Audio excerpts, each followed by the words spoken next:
tonight, and we didn't, particularly in the second half. And I thought that was the difference in the game, particularly the weighty downs. We didn't win enough possession down football tonight.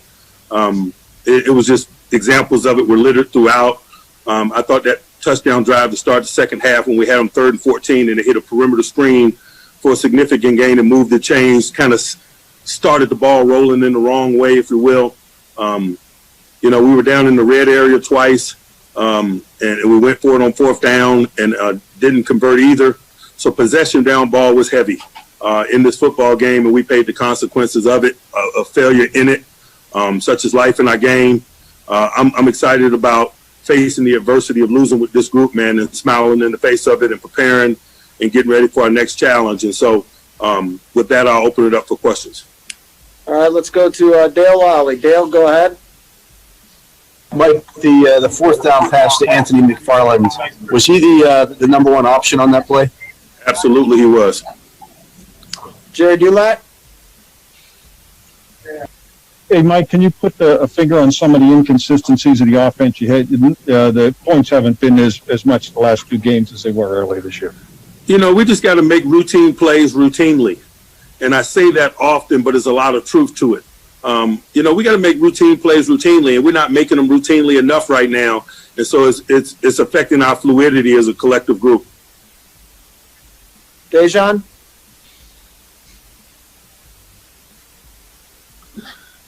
Mike, what's your level of confidence in the running game right now? You're calling there's pass plays being called on a lot of 3rd and short, even 4th and short.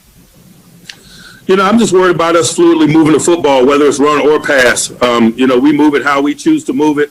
The way that we chose to move it tonight wasn't fluid enough for us to have victory, and particularly in the moments that you mentioned. Rick Pryor? Mike, is there any amount of weight that's lifted with the undefeated season, that streak being over? I know you said you guys like to learn after losses, but can you learn even more, or learn after wins? Can you learn even more after a loss like this? Hey, we step into a stadium each week with intentions toward winning, and so our intentions will be the same next week. We just live one week at a time. It's not a collective for us. Joe Rutter?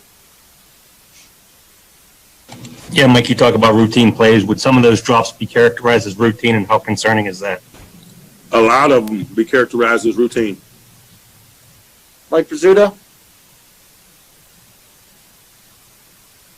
Mike, why are you excited to face adversity with this group?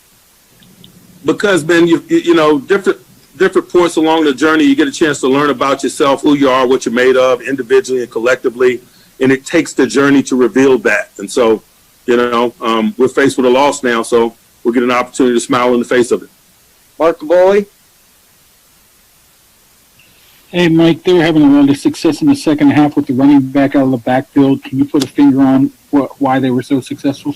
We just weren't tight enough, and you got to give credit to those guys, but we weren't tight enough. We just, particularly as some of the injury things set in, just the communication and stuff on the defensive side of the ball got a little scattered. We got to be better. Along those lines, Joe Hayden had a concussion. Robert Spillane had a knee injury that's being evaluated. All right, last one. We'll go to Ray Fittipaldo. Ray? Mike, what was Matthews Wright's range tonight, and why didn't you kick it from the 28 midway through the 4th? I didn't feel good about putting that on him. I appreciate his efforts tonight. He was above the line. He gave us what we desired, but it was my decision not to put him in those circumstances late in the football game. All right, thank you.